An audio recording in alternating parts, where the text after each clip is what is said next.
so important because most of us have at least gone through that particular stage, or we're in a surrounding where we are having, children that need to eat and also need to have the proper nutrition for them to grow properly. So I'd love us to get into this conversation on nutrition in childhood. I'm joined in studio by Lynn Shatala Wangusi, who's a licensed clinical nutritionist. Thank you for your time this morning.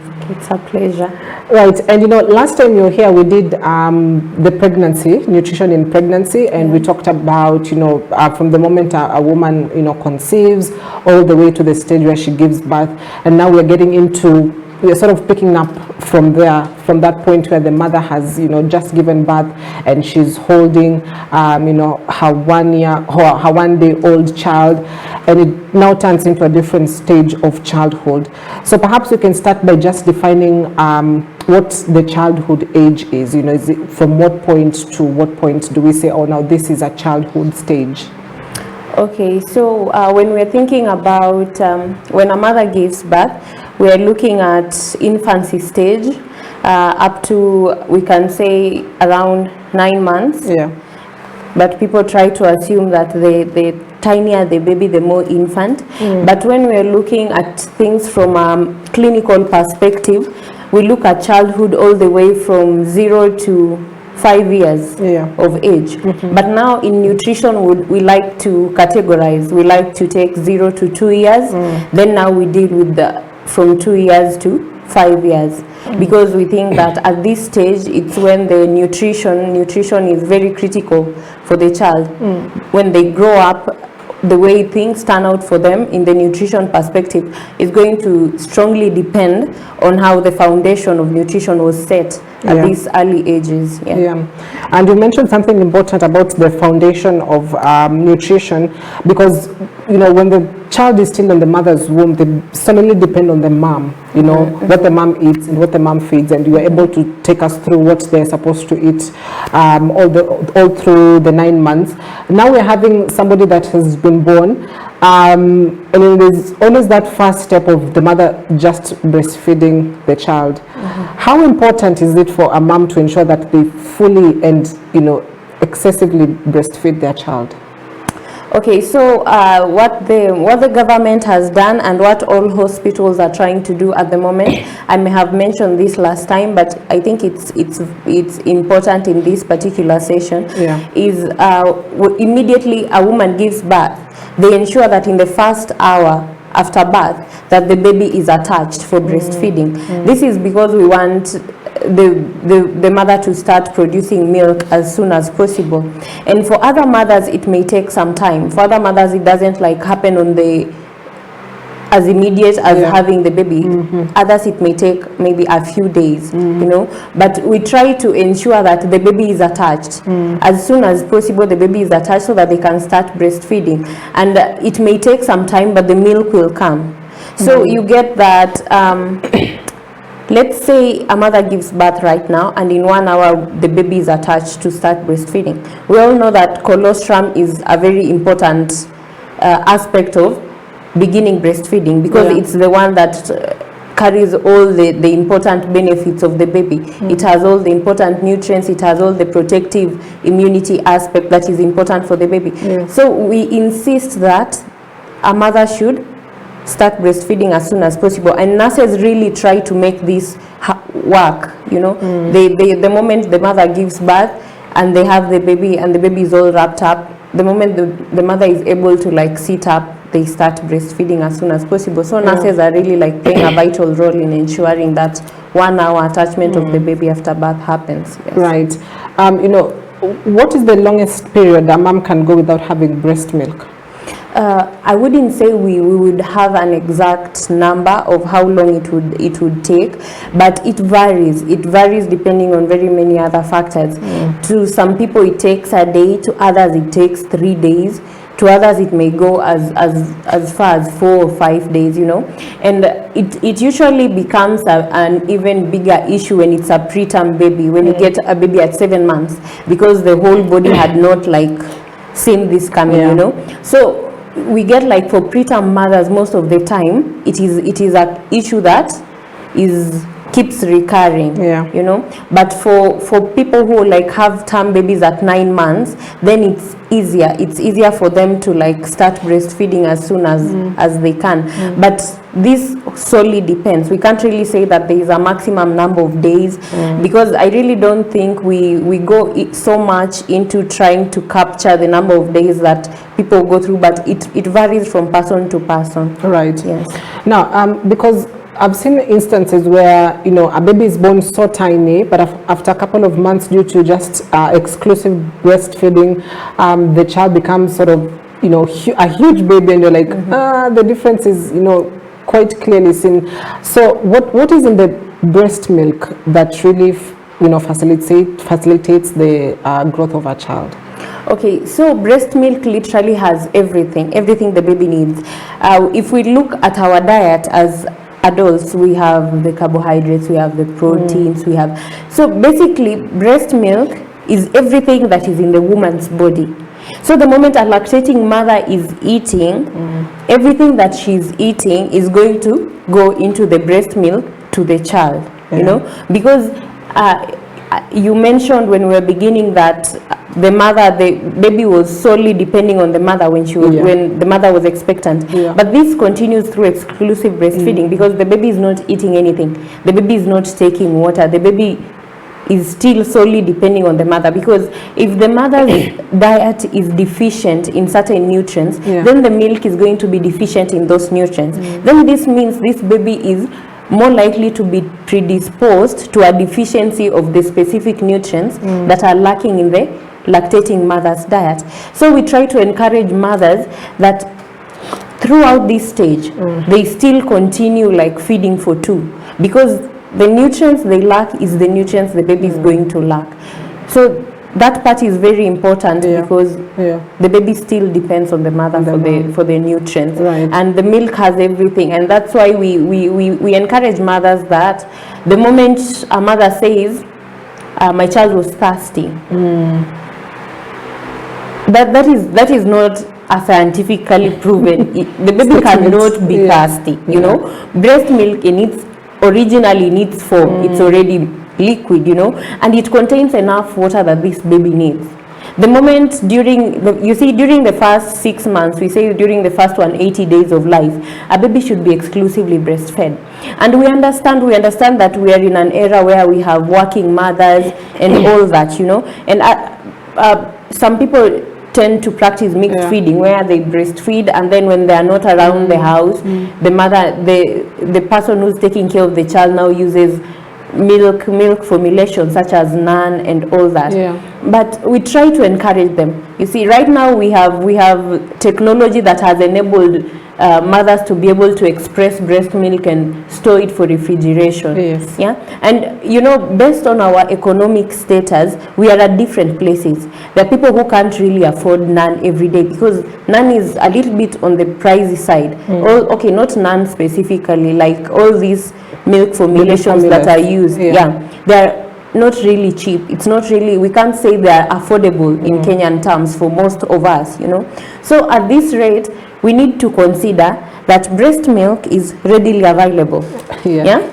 No buying, you're working with it, it's convenient, you know. You don't need to store it in a refrigerator. It's in perfect condition for the baby.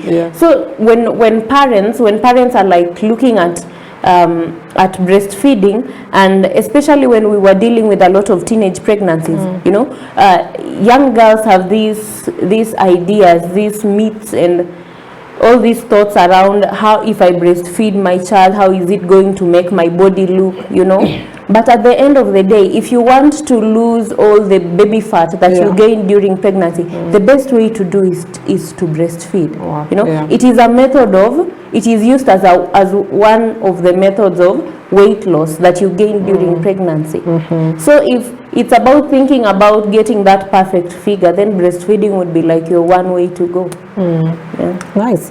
Now, you know, also for the mom, because this is a child from, you know, the from day 0, I'd say, to 6 months that are depending on you. So for the mom, what are you supposed to be taking at this point, so that you also have enough breast milk for the child. And then perhaps you can also speak on the aspect of a mom that has got twins, you know.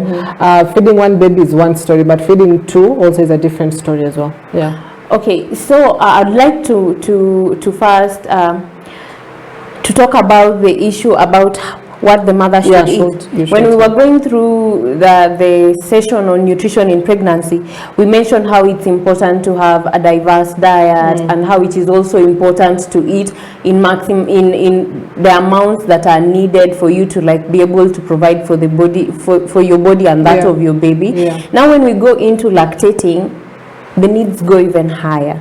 You know, the baby keeps growing and their needs are also like increasing. You know, when they were in your body, they were like 2.5, at least 2.5 kilograms. And now every month we are expecting them to gain at least 0.5 kg per month, depending on the weight they were born with. You know, so we are expecting that the needs of this baby are going to continue increasing, and that means as much as the nutrition in pregnancy part was catered for, the mother has to include two snacks in between. You know, previously maybe they were eating let's say 2 snacks and 3 meals. Now it's going to be 4 snacks. You know, and there's all this concept, there's all this I wouldn't say really myth, because it has some truth in it, but people believe that when you drink milk you get more milk as a lactating mother, which is really like, okay, the more liquids you take, the better, you know, because this is a liquid and we don't want you like you losing as much. You need to stay as hydrated as you can. But it's not really just the milk, you know, it's more of the whole abundance, the whole density of the nutrients that are in your diet. So as much as you may stay as hydrated as possible, it is also important that your choices are nutrient rich. You know, somebody may say, because I need to stay hydrated, I'll just go and take juice, or I'll go mix something up and drink, you know. But where is the nutrient density in whatever you're eating? It doesn't just have to be a liquid, it has to be something that is nutrient dense, so that as much as it also hydrates you, it also helps in meeting your needs and that of your baby. Now I also mentioned the aspect of one mom that is expecting one baby, but also a mom that is expecting twins or triplets or quadruplets. So how do they maneuver within those first 6 months of breastfeeding, and to ensure that they do that exclusively and also balance amongst the child or the children they have? I'm not going to say it's easy. I'm in no position to say it's easy, because definitely it's not, you know. And one child, let's say one boy is like going to take it all away from you, you know. So imagine what 2 boys can do. Imagine 3, imagine 4, you know. Babies are a gift from God, and I would like to say that the Bible says God won't give you a challenge you can't handle. But also I'd also like to be very honest that when we have malnourished mothers and malnourished children during exclusive breastfeeding, most of the time it's people with twins and triplets, you know, because you know we are telling this mother they need to add in two more snacks to deal with one baby. Now when they're having 2, it means they even have to go out of their way. They really have to eat more nutrient dense food, they have to stay as hydrated as possible, they have to avoid being as stressed as possible, so that they'll continue providing enough breast milk for both of their babies. And there's a way we have like different feeding methods for babies, and we try to encourage mothers that when you're breastfeeding, we tell them that you should breastfeed for at least 30 minutes. At least 30 minutes. And that applies to each baby, you know. So that means people choose things differently. We have different ways of breastfeeding. We have the normal way, the one we know that you hold your baby and then they breastfeed. We have the cross arm where you can hold 2 babies, one this side and this side, and then they breastfeed, you know. And our concern with twins is some of them develop preference. I don't have the right one, I like the left one, you know. So the moment you give them the right one, they're like, this is not working for me. I want the one I like, you know. So we try to encourage mothers to avoid like consistently having the child attached to only one breast, because then they'll develop that preference, you know. And we try to also encourage mothers that depending on how it works for you, we can't really tell you to like handle both of them at once. Depending on how it works for you, you can choose to breastfeed one, finish, and then breastfeed the other. But then we would be so worried if you do that, because we're not really sure. Because one thing about breast milk, it doesn't just come out like breast milk. It starts with the watery part. So it starts with the watery part, then it goes to the milk part, you know. So if you were to breastfeed one child and then put them aside and then breastfeed the next child, the first child is more likely to have drunk just, it's not really pure water, but it has some nutrients in it, but it is not as nutrient dense as the hind milk, you know. So we try to encourage mothers that if you can breastfeed both of them at once, the better, so that they can both get the first one, the fore milk, and the hind milk, the one that is very nutritious. And in this sense, when we tell mothers to like breastfeed for 30 minutes, it means that for twins, sometimes it may, like 30 minutes will apply to each. So it's at least 30 for this one, at least 30 for this one. And sometimes this may be a challenge for a mother. And we tell them to breastfeed at least 8 times a day per baby, at least 8 times a day, you know. So, and this applies for when we are not dealing with it in terms of demand, because breastfeeding is more of demand and supply. The moment the baby wants, you give it to them. But sometimes the baby stays a longer period of time without wanting, you know. So it is upon you to like take it upon yourself and make sure that your baby is getting enough. Because if you let them, when they're tiny, they'll sleep for as much time as they can, you know.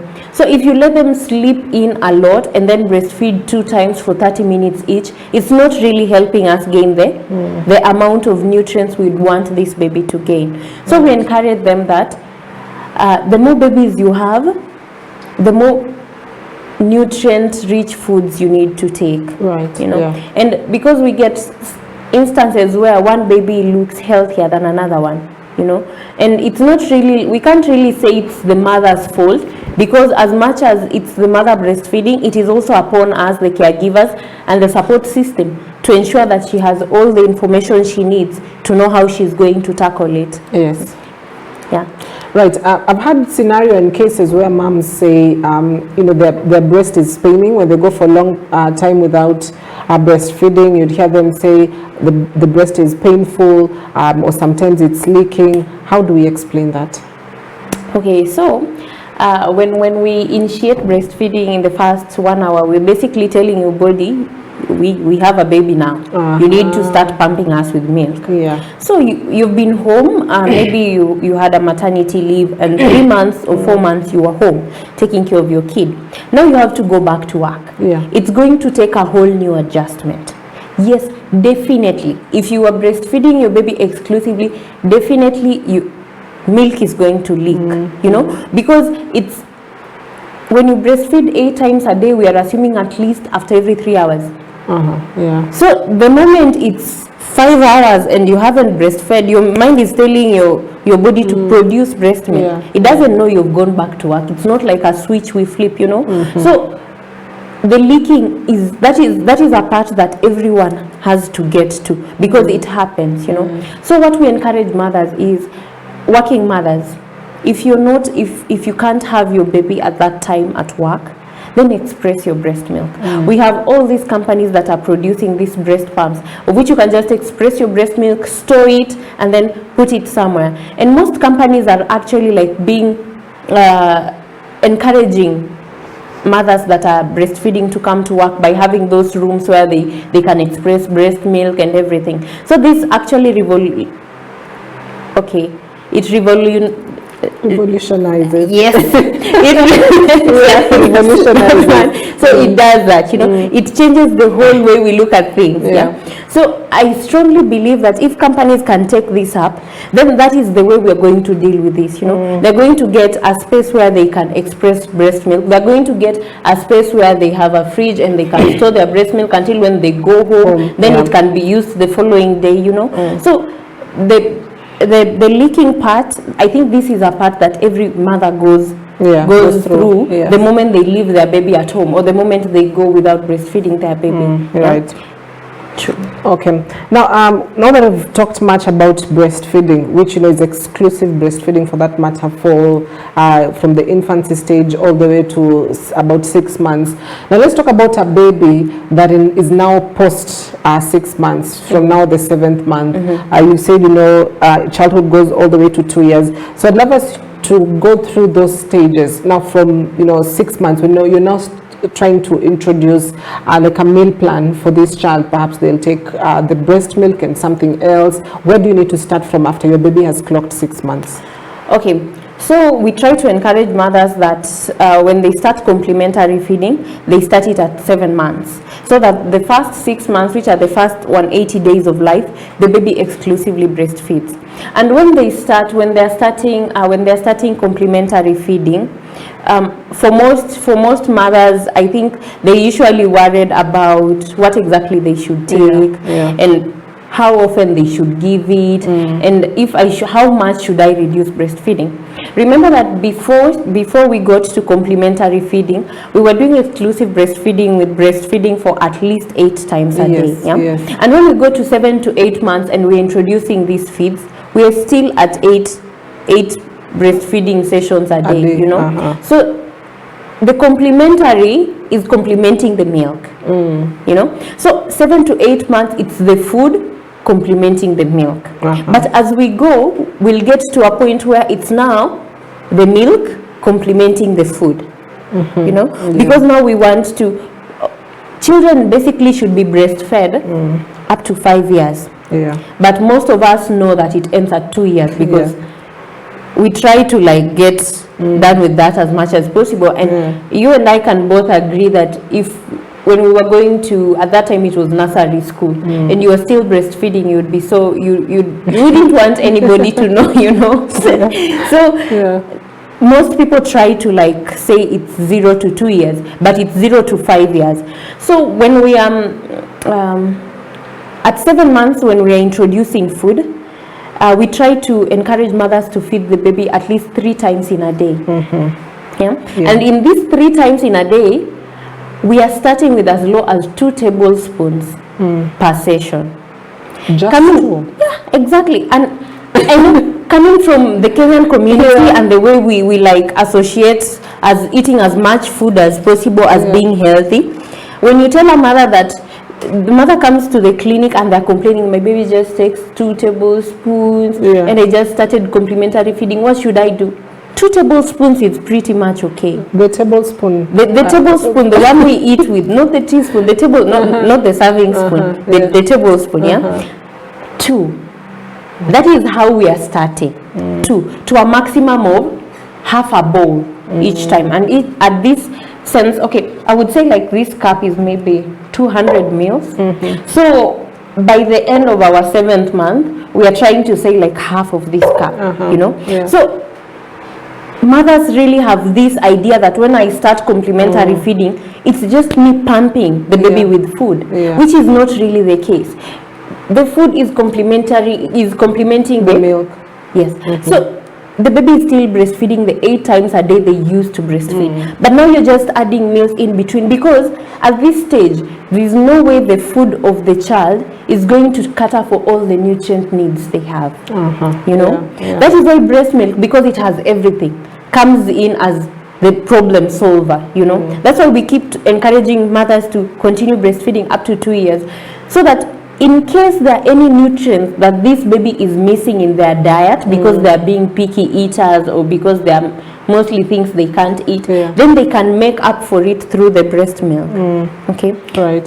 So I would say for 7 to 8 months, we still encourage mothers to maintain 8 times breastfeeding per day, and then 3 times, at least feed the baby 3 times with at least 2 tablespoons per sitting, as we continue increasing. And it's important to mention that the consistency of the food here matters.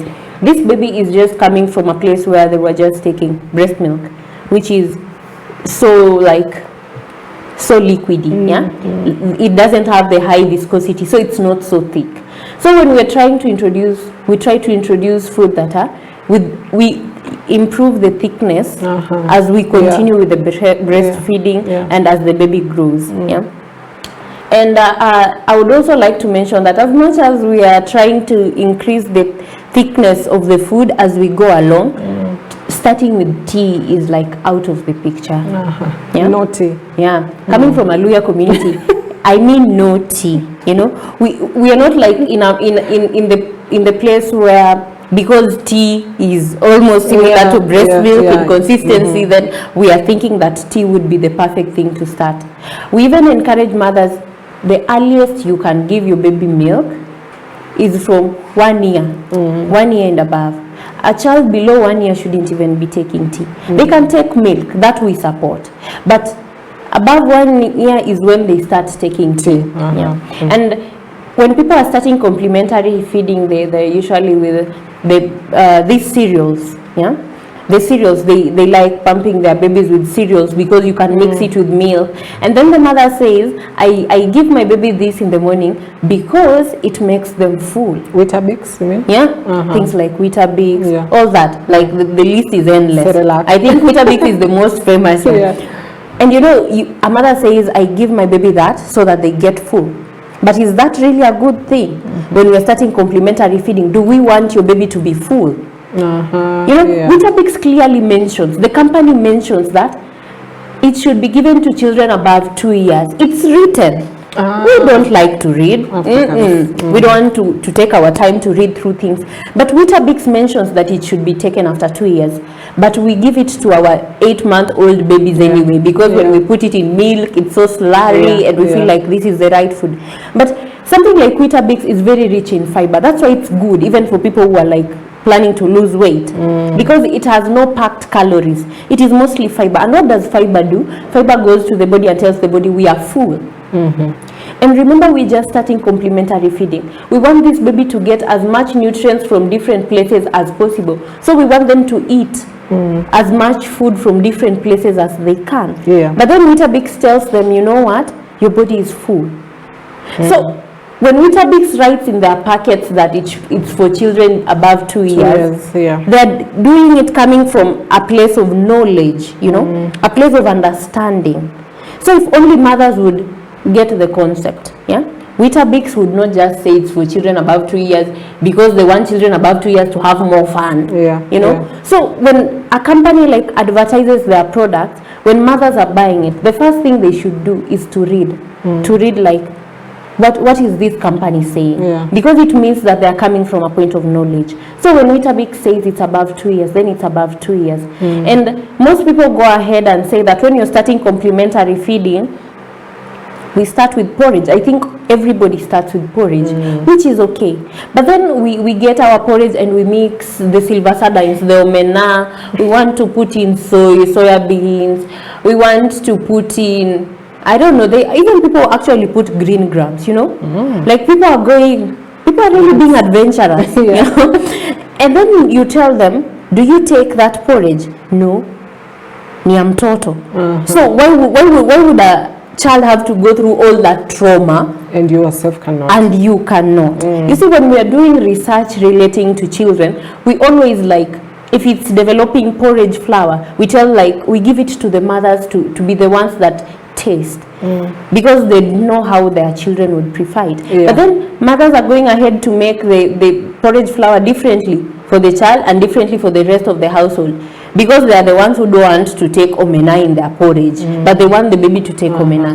You know, doesn't make sense. We tell mothers that when you're starting complementary feeding 7 to 8 months, only one cereal in your porridge flour.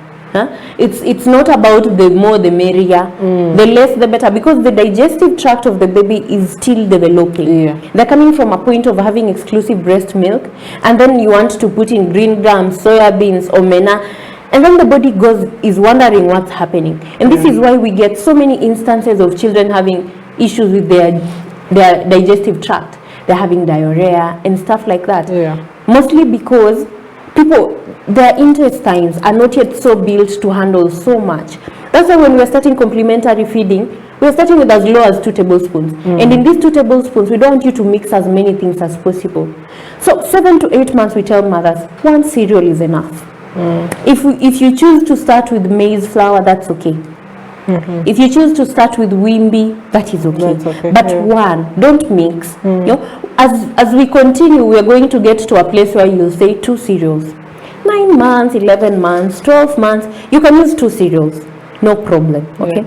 But when we are starting complementary feeding, just keep it 1 cereal. Keep it as simple as possible. Yes. Right. Now, you know, you've mentioned about porridge. And what I see, because I'm from an African home, so I see it a lot of times, is, you know, from that stage, we see parents that are doing pumpkins, are doing cooked bananas. You know, sort of that is the food that they're feeding their child. What would you recommend that as my child turns 7 months, what should be the first food I introduce them to? I wouldn't like really say I have a specific food that I'd point out to be the best. But one thing the WHO guidelines mentions is that when you're starting complementary feeding, Wimby is usually the best flour to begin with. Yeah. But for some children, Wimby doesn't act well with them. They have diarrhea, so maize works with them. So it really depends with the child. But in terms of growing up, how we were fed on pumpkin, a lot of pumpkin, and then we had potatoes, and then we had cooked bananas. All those are okay, you know. We encourage them to go as diverse as possible. But one mistake that most households do is that the baby is fed on potatoes the whole week, just potatoes, mashed potatoes, you know. So it's mashed potatoes every day, until the food becomes boring. You know, the baby even gets tired because it's always the same color. It's not adventurous anymore. They were going so adventurous with the porridge flour, but when it comes to these other staples, people are really not being adventurous with them. They're like stuck with the potatoes, and when they go so far, it's rice and potatoes, you know.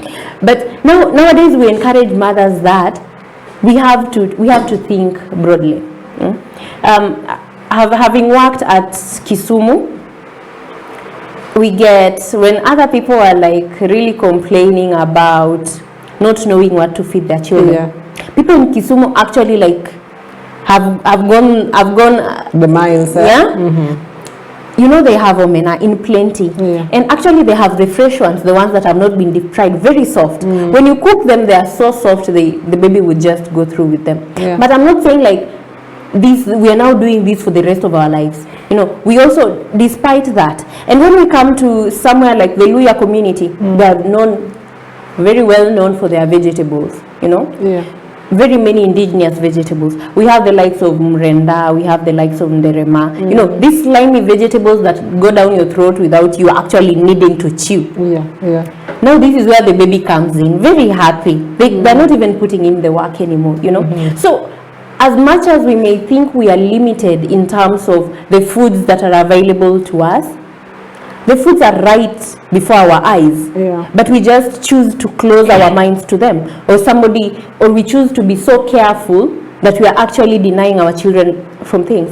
And first-time mothers are usually culprits of this. They are the culprits of Weetabix, you know, because they're trying to be as careful as possible, and in being as careful as possible, the baby is missing out on so much. So I'm not saying that mothers should be reckless, but more of what is it that you eat. You know, when we talk about vitamin A, we talk about these yellow things, and pumpkin is one of them. Pumpkin is actually a very nice, a very nice food that is very rich in so many things, you know.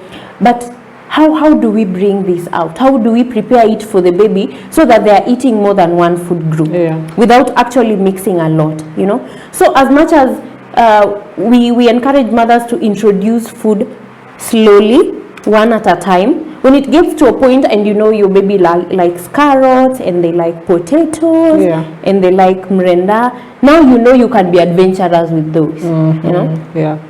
And you know your baby doesn't like pumpkin. I'm not saying you stop. Babies are not really, I wouldn't want to say they're not smart, but they're really like, they really can't figure it out. So these are people you can play with, you know. If they don't like pumpkin, then that Try means something else. yeah, they see pumpkin, but they like potatoes. So what do? You mix pumpkin and potatoes. Oh wow, yeah. So they just, they're like potatoes, but deep down vitamin A is right in there, but they wouldn't know, you know. Yeah. They get to the age of 2 years and you can't lie to them anymore. So let's use this period when you can play around with food without them actually like realizing you're playing around with food. Then this creates like a good environment for them to grow. And as these babies continue growing around, especially around 1 year to 2 years, now your baby doesn't like vegetables. And we have this aspect of responsive feeding. When we were young, we used to like have this feeding where your mother would put their hand below your mouth and then pour porridge there. Then it's either you drown or you you choose between drowning and drinking the porridge. So definitely drinking the porridge would win. But right now we are in an era where we want responsive feeding. We want you to play with your kid when they are eating. We want you to create an environment where they enjoy when they see feeding time, they're excited also. Because it gets to a time, and this especially applies to people who have house managers. They go to work, they leave their children with house managers. And then because your house manager has decided they want to play rough with the baby, they make feeding as awful as possible. So as much as you may be providing for your baby everything they need, you leave the house and you've provided your baby with everything. When the house manager comes in and they're forcing food down your baby's throat, then the whole feeding experience is damaged. You know, you get to 2 years and your baby doesn't like eating. And then for us nutritionists, it becomes a concern because you come to us and you say, mtoto wangu hapendi kukula. So the moment you say your baby doesn't like eating, already this is trauma. You know, the baby has associated eating with so many bad feelings that when they see food, it scares them. You know, so that is why right now we encourage responsive feeding so that children will grow up with a good attitude towards food. And if it gets to a point where your baby doesn't eat vegetables anymore, they don't like vegetables, they just like beef and fish, and they're like picking the vegetables out of their food and putting them aside, then this means as a parent you have to deal with that, not by beating them. Okay, you may choose that path. I'm not the parent, so I'm not going to like tell you how to deal with that. But there is something we call the reward. I don't know what it is called exactly, but it is a concept of reward. The same way in working environments, when you do something good, they give you a trophy or they give you a title, you know. Now for children, we create something like a reward. You know, they have to finish the vegetables in the plate or else they are not eating the meat. Because the moment you give them the meat before the vegetables, or you say, oh, baby just wants this, then give baby that. Now we're going to have to deal with issues of obesity, you know, because the more fruits and more vegetables a child eats when they are younger, the more their nutritional status is going to be ideal when they grow up. Trying to like balance it out as much as we want as much protein, trying to balance it out. 1 year to 2 years we deal a lot with children who don't want to eat vegetables, but before that now we deal with mothers who don't want to give their children vegetables. They want to give their children stew. And you know, one thing I ask my mothers when they come to counseling is, how would you feel if your husband brought meat home and then they're serving meat and then serving you stew? You're the one who has to eat the stew. They eat the meat. Yes, they eat the meat, you eat the stew. It's not fair, you know. It's really not fair in the social way, and you feeling like you're not being loved enough. So this goes to the baby. And I used to tell women in Kisumu, the baby doesn't take the soup for omena. The baby takes the omena. The baby doesn't take the soup for beef. The baby takes the beef. That is why people have been so smart. People have been so innovative that we now have mixed meat. So that you don't have to deal with the trouble of, oh, my baby can't deal with this. It's so big. How am I going to make it tiny enough for them? You know. And now we have fresh omena. We have fresh fish that you can just cook and it's as soft. You know, so companies are really trying to come up with ways of actually making these things as soft as possible. And this is actually being very beneficial to the mothers, because then children can eat from a wide variety of sources as possible, compared to back then when we didn't have minced meat. I don't know how our parents used to do it, because then it was a challenge for them. It must have been, and it must have been challenging. But for us, we are in an era where we don't have to deal with that. The least we can do is to actually appreciate all the efforts that have been made to make this complementary feeding easier for us. Right now, perhaps you can speak on some of the myths and misconceptions around nutrition, because we've had cases where you know, word can really spread fast among moms, and they'll be like, usipe mtoto mayai atachelewa kuongea. And there are so many foods that, even for certain tribes, you know, you're not supposed to give your child this because one way or the other it affects how much they grow. So first and foremost, is eggs bad for a child? Okay, so eggs is really not bad for your child. Egg is a very good source of protein, a very good source of protein. But most people are allergic to eggs. And sometimes this may be scary for mothers. Coming from a point of speech delaying, that is not a thing. It's just a myth, and people listen to it a lot actually. If you go down to the communities, a mother has eggs but they're not feeding their baby. Then we have the issue of kwashiorkor, malnutrition, where it's because of protein deficiency. Because they don't want to feed their baby eggs because the neighbor told them that eggs. And one thing I'd assure you, nobody listens to things about babies like mothers and their neighbors. They even listen to medical practitioners less, you know. And at the hospital, when during nutrition education, we tell them we are paid to serve you. We are paid to like tell you what we know and guide you. So at the moment when you start listening to your neighbor, you're reducing our workload. Do you want us to be paid for doing nothing? In Kenya, do you want us to be paid for doing nothing? No. So basically, mothers should be more prone to like ask for guidance from professionals. But the neighbor, you know, you see like your neighbor's baby is so healthy and they're playing around the compound, and you're thinking, this baby must have been fed well, so you're going for advice from the mother. And babies take things differently. And then you apply the same things this mother applied to their baby, and your baby is malnourished, that are admitted at the hospital. You know, there's this thing that people say, that sometimes people do things and nothing bad happens to them, but when you do it, yours is used as a testimony. An example. So no, to avoid all this, why don't we just do it the right way? You know, with an egg being a very nutritious, a good protein source, why don't we just give it to our babies? But now when we are starting to give eggs to our babies, we really discourage the fried one, because we really don't want all the bad fat, you know. The baby is starting to grow, so the boiled one is usually good because we retain all the nutrients and we don't have any alterations from like oil and all that, you know. But we now tell mothers, you don't give them at once.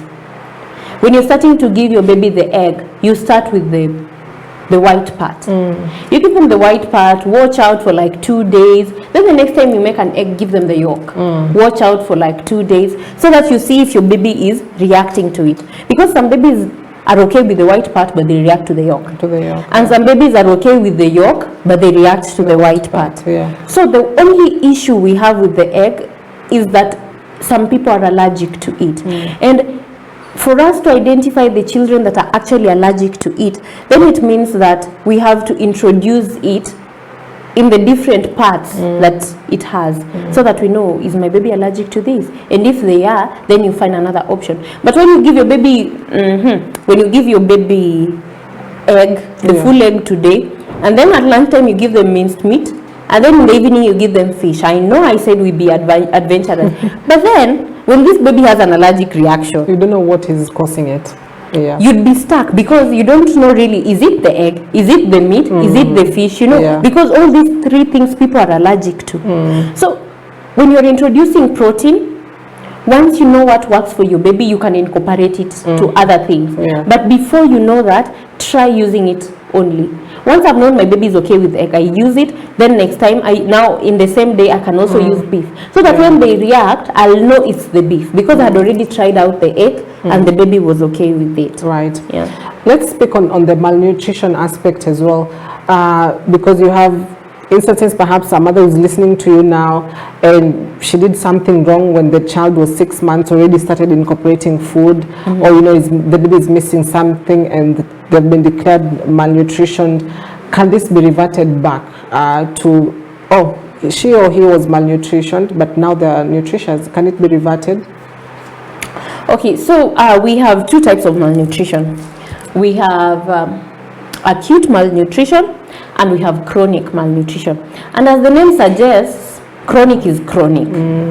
Once the damage is done, reversing it when the baby is above 5 years or above 2 years becomes really a challenge, you know. Yeah.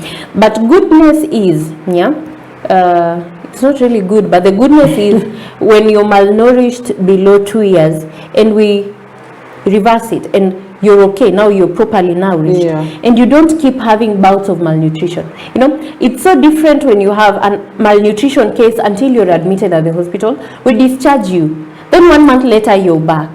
We discharge you, 2 months later you're back. We discharge you. You're really putting the nutritional status of this child at a very bad balance, you know, because now this predisposes them to chronic malnutrition. So the moment you have malnutrition and it's sorted out, you come to the hospital and your baby lives properly nourished. At the hospital, they make sure that every day, we keep telling mothers so that they don't forget, so that they don't say we were not told, because Kenyans really have this tendency of saying, oh, we were not told, even when they were told. So we tell them every day, you know, every day. When a child is admitted with malnutrition, they have a separate room. We call it the malnutrition room. Every day a nutritionist is there talking to these people, telling them how they should feed their children and asking them questions. And if a mother is very keen, when they leave that place, when they leave that place and go back home and practice what was taught and continue coming back for follow-up for the baby, because after their discharge we still have follow-up to ensure that the baby is gaining weight as they should, you know, then malnutrition should not be an issue that a baby has to suffer through in adulthood. And there's something we need to understand. Chronic malnutrition comes as height for age. The babies who are, when we have the mother-child booklet in the hospital, we usually plot the height of the baby against the man. And the booklet has the green zone, the white zone, the red zone, you know, and the yellow zone. Actually, it has the white zone, the red zone, and the yellow zone. Once your baby is in the yellow zone, it means their height is not as good as it should be for somebody their age. You know? So this means there is something we're already not doing right. And it is the role of the mother, the nutritionist, and the support system to make sure that this baby moves from the almost yellow line to the white area. So that we won't have like an issue with the baby being stunted, because now stunted growth is both micronutrient deficiency and macronutrient deficiency. When we're talking about macronutrient deficiency, we have kwashiorkor and marasmus, the ones we know a lot, you know. But now stunted growth is like them combined, and then micronutrient deficiency in terms of zinc, iron, you know. So we try to encourage mothers to avoid chronic malnutrition. Proper nutrition is necessary throughout until the baby gets to 5 years. And to avoid getting to chronic malnutrition from a point of acute malnutrition. Once your baby has acute malnutrition, people make mistakes. Who are we kidding? As much as this session here is supposed to like provide information to prevent, there are still mistakes that happen. Children still get malnutrition. But are we in a place where we would move past that? Are you as a mother ready to like be held accountable and help your baby so that they'll never have to come back to the clinic with malnutrition again? Right. So because we're out of time, I'd love you to combine the following. You've spoken of malnutrition. Now, somebody's wondering, how do you know the nutrition status of a child? So perhaps you can speak on that, and also on, if you're going to talk about childhood, this is somebody or a child from 0 days all the way to about 2 years. What happens if, unfortunately, the mother dies during birth? And you know, they are not able to access whether it's breast milk, particularly for those 6 months. How do these children now survive, or what do we need to do, or what happens to that particular kind of child? So perhaps you can speak on two shortly as we wind it up. Okay, so I'm going to talk about the case of a child having malnutrition. There are these signs we actually look for. So sometimes when a child has malnutrition, they may have flaky hair, like their hair is sparse, brownish in color. That shows us is one of the telltale signs of malnutrition. When your baby doesn't have appetite, that in itself is also a sign. And sometimes you may think your baby is chubby, but when you press their hand or when you press their foot, it dips and it doesn't come back. Normally when you press your hand, it comes back, the skin comes back. But for a malnourished child, the skin is not as elastic because it has lost its elasticity. And when the water builds up in the body, now when you press, it doesn't come up. So as much as your baby may look chubby, if you press their skin or their feet and then it sinks in and doesn't come up as fast as it should, then that is in itself something for concern. And when your baby's ribs are showing, it's showing that they are wasted and all that. All these are telltale signs. So the moment, one of the telltale signs for each, I'd want us for not. For something like kwashiorkor, your baby may not have appetite. They may have like edema where their legs swell and their hands. So when your child is chubby, please check. Is it the good chubby or the bad chubby? And then for marasmus, they may lose a lot of weight. That one you'll know. The baby will be wasted, ribs will be showing, they'll have hanging skin on their arms and on their thighs, So that you look for. And then their children are just very irritable. I know sometimes they cry a lot. But then there is just a child that is too much irritable. That in itself is a sign. So this combined with the telltale signs I've told you, this can be used by mothers to like identify. Right. And then touching on the mother's death. When the child loses, in the unfortunate event that the child loses the mother, in the past, it used to be allowed that somebody who's breastfeeding can breastfeed another person's child. But nowadays, because of HIV and all other infections, we don't allow that anymore, right? So the moment a child loses the mother, it's upon the guardian to now go and see the nutritionist, because we have different paths that this child is going to take without getting malnourished. So the moment the mother dies, it's not about like introducing porridge or introducing cow's milk, because the baby will get malnourished. And unfortunately, if this is not managed, the baby will die. So all this would have been in vain. It is important that for households that can't afford these breast milk formulas, then going to see a nutritionist, the nutritionist would guide you through. We have different ways of how you can use cow's milk to actually prepare a very nutritious solution for your baby that will not lead to them having issues such as diarrhea and all that. So when a child loses the mother, it is up to the father of the child or the caregiver of that child to go to the nearest hospital, see the nutritionist, be given the guidelines of how this baby is going to have optimal nutrition during the first 6 months, so that we prevent issues in the future. Right. So Arlene, I'd love to give you 30 seconds to wrap it up. Just 30. Somebody that perhaps is just tuning in and is wondering, what did I miss? So perhaps you can do that in 30 seconds as we wrap it up. Okay, so I would say nutrition in childhood, mothers should just exclusively breastfeed for the first 6 months of their child's life. And when they have issues as such as going back to work and then dealing with painful boobs and all that, then they need to go see the nutritionist or the clinical person that is available in the hospital, so that they can really help with guiding them through. And when a baby loses the mother, we have solutions for that is not buying breast milk formulas, something that is affordable. So if only the community, if only the population would like give medical practitioners the chance, like ask for guidance more, ask for counseling more, come to the hospital whenever they are worried, then would really avoid all these issues that we have to deal with about malnutrition in childhood. All right. Thank you very much, Lynn Shatala Wangusi, who's a licensed clinical nutritionist, for coming in to really speak about nutrition in childhood and what's a step we've made actually, because we started with the nutrition in pregnancy, we've moved now to childhood, so that as a mom or an expectant mom, you'll know what to do when you're expectant, as well as what to do when your child arrives. So that has been the conversation this morning. In case you've missed this broadcast, you can rewatch it across our social media platforms on EBN TV, and we'd love to keep this conversation going throughout the day. So thank you for watching once again. Have yourselves a fantastic morning. I'm Cynthia Nanjala.